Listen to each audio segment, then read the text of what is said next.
অনেক দিন পরে আজকে একটা লং ভিডিও করছি। আর আজকে 3 নম্বর রোজা। সবাইকে জানাই রামাদান মুবারক। আশা করছি সকলের রোজা খুব ভালো কাটছে। তো আজকের এই ব্লগটাতে থাকবে পুরো দিনে আমি কি কি করছি সেটা নিয়ে। তো আমার সকালটা শুরু হয়েছিল অনেকক্ষণ আগে, এখন বাজে 11টা। আর আমি আমার এই মানি প্ল্যান্টটাকে একটু উপরে করার চেষ্টা করছিলাম, কারণ গাছটা দিন দিন প্রচণ্ড লম্বা হয়ে যাচ্ছিলো সেই কারণে, আর দেখতেও বেশ ভালো লাগবে সেই কারণে। কিন্তু কোনো লাভ হলো না, গাছটা সূর্যের আলো একদমই পাচ্ছিল না উপরে রাখার ফলে। তো যেখানে ছিল সেখানে করে দিতে হয়েছিল আবার। আর এখন যাব স্নান করতে, স্নান করে নামাজটা পড়ে নেব। তো এখন আমি একটা কটনের স্যুট বার করে নিলাম, স্নান করে এটা পরে নামাজটা পড়ে নেব এবার। আর নামাজ পড়ার পরে একটা কাজ আছে, সেটা হচ্ছে কিছু জামা কাপড় আছে, সেগুলোকে দিতে হবে ওয়াশিং মেশিনে। নামাজ পড়া হয়ে গেছে, এবার চলে আসলাম ওয়াশিং মেশিনে। কিছু দেওয়ার আগে বারবার করে আমি চেক করে নিই, কারণ আমার একটা মিস্টেক হয়ে গেছিলো একবার। আমার একটা জামা ছিল যার মধ্যে পকেট ছিল, আর সেই পকেটে ছিল একটা কয়েন। আর সেই কয়েন শুদ্ধ আমি ওয়াশ করতে দেওয়াতে মেশিনে অনেক প্রবলেম হয়েছিল।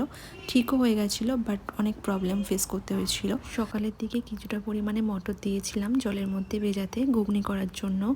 আর এখানে রয়েছে ম্যারিনেট করা চিকেন, আর তার ঠিক পাশে রয়েছে একটা মশলার পেস্ট। 4টের মতো আলু কেটে ভালো করে ধুয়ে নিলাম, আর এগুলো দেবো চিকেনের মধ্যে। তার আগে একটু ভালো করে নুন হলুদ দিয়ে ভেজে নিলাম। আর তার ঠিক পাশে আমি ঘুগনিটাকে দিয়েছিলাম সিদ্ধ করতে, যাতে তাড়াতাড়ি হয়ে যায়। তো আলুগুলো প্রায় ভাজা হয়ে গেছে, আর এবারে আমি চিকেনটা বানিয়ে নেব। প্রথমে তেলের ওপরে কিছু গরম মশলা দিয়ে দিয়েছিলাম, তারপর পেঁয়াজ দিয়ে ভালো করে ভেজে নিয়ে চিকেনটার ওপর দিয়ে দিলাম, যেভাবে নর্মাল চিকেন বানায়। আর তার উপরে আমি ঠিক মশলার এই পেস্টটা দিয়ে দিলাম। আর এই পেস্টটার মধ্যে রয়েছে গোটা জিরে, কাঁচা লঙ্কা, আদা রসুন, এই কয়েকটাই ছিল। তারপর একে একে কিছু মশলা দিয়ে দিলাম, যেমন হলুদ, জিরে, ধনে গুঁড়ো, নুন আর রেড চিলি পাউডার। এগুলো দিয়ে ভালো করে নাড়াচাড়া করে তারপর একটা ঢাকনা চাপা দিয়ে দেবো। আর গ্যাসের ফ্লেমটাকে একদম লো করে দিয়েছিলাম। আর চিকেনটা বেশ ভালোভাবে কুকড হয়ে গেছিলো। আর এবারে ভেজে রাখা আলুগুলোর মধ্যে দিয়ে দিলাম। আর ঠিক যখন রাত্রেবেলা আমরা চিকেনটা খাবো ডিনারে, তার ঠিক আগে আমি একটু জল দিয়ে ভালো করে চিকেনটাকে কষিয়ে নেবো আর একটু। আর এবার ইফতারের জন্য ফলগুলো কেটে নেব। আর আমি তো খুব একটা ফল খাই না, তো কয়েকটাই ফল ছিল। আজকে ছিল শসা, আঙুর, এই কয়েকটাই ছিল। আর তার সঙ্গে খেজুর, এইগুলোই ছিল। আর একটু শরবতও বানিয়ে নেব। তবে আমি চিনি খুব একটা খাই না, কিন্তু এখানে আমি 2 চামচ মতো চিনি মিশিয়েছি, কারণ চিনি ছাড়া একদম ভালো লাগবে না শরবত।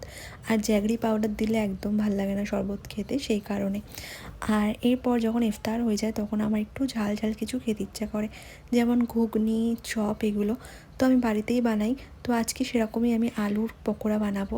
3টে আলু নিয়ে নিয়েছি, তো আলুগুলোকে স্লাইস করে কেটে নিয়েছি। এবার আলুগুলোকে আমি গরম জলের মধ্যে একটু নুন দিয়ে ভিজিয়ে রেখে দেবো, তাও প্রায় আধ ঘন্টা কি 40 মিনিট মতো, যাতে আলুটা সফট হয় ভেতরে। তো সেই জন্য। আর আমি বানাবো এর সাথে একটু বেগুনির জন্য আগে থেকে বেগুন কেটে আমি ফ্রিজে রেখে দিয়েছিলাম, আর এখন সেটাই বার করলাম। আর এখানে বেগুনের ওপরে আমি নুন হলুদ মাখিয়ে নেব। তবে দেখতে হবে বেগুনের ওপরে যেন জল না থাকে, তাহলে কিন্তু বেগুনি ভালো হবে না। আর এরকম করে আমি নুন হলুদগুলো ভালো করে একে একে মাখিয়ে নিচ্ছি বেগুনের ওপরে। নুন হলুদ মাখানো বেগুনগুলোকে আমি সাইড করে রেখে দিচ্ছি এখন। আর এগুলোকে আমি বানাবো হচ্ছে 40 মিনিট পরে। এরপর আমি বানিয়ে নেব ব্যাটার। আর এই ব্যাটারটা করার জন্য বাড়িতে আমাদের যে মশলাগুলো থাকে সবগুলোই আমি দিচ্ছি।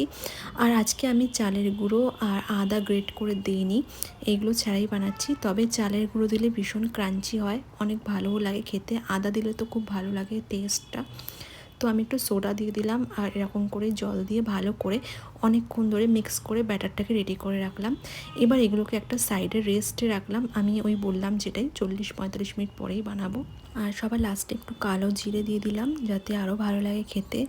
তো এখন আমি একটু রেখে দিচ্ছি সাইডে। আর এখন আমি আমাদের এখানে শুনতে পাচ্ছি আজান হচ্ছে। আমাদের এখানে না অনেক দূরে মসজিদ আছে, সেই জন্য আজানের আওয়াজটা খুব একটা জোরে শোনা যায় না। আমি জানলা খুলে ভালো করে কান পেতে শুনে নিলাম যে আজান হলো, তারপর নামাজও পড়ে নিলাম। এবার চলে আসলাম বেগুনিগুলোকে ভেজে নিচ্ছি। আর বেগুনিগুলো বেশ ফুলেওছে, আর বেশ মুচমুচেও হয়েছে দেখে মনে হচ্ছে, কারণ এই বেকিং সোডাতেও বেশ ভালো মুচমুচে হয়। তো এরকম করে আমি আলুর পকোড়াগুলোকেও ভেজে নিয়েছিলাম। বেশ অনেকগুলো হয়েছিল, এতটা প্রায় হয়েছে। তো সবাইকে দিয়েই খাবো, এতটা তো আমি একা খেতে পারবো না। হঠাৎই ডোরবেল বাজলো, আর দরজা খুলেই দেখলাম যে পাশের বাড়ি একটা আন্টি আছে। তো সে আমাকে এতগুলো ইফতার পাঠিয়েছে। অলরেডি আমি নিজেও বানিয়েছি এত কিছু, আর উনি আমাকে প্রচুর জিনিস পাঠিয়েছে। তো এত কিছু খাবো কীভাবে সেটাই ভাবছি। আজকের ব্লগটা এই পর্যন্তই থাকলো, দেখা হচ্ছে আবার অন্য কোনো ব্লগে।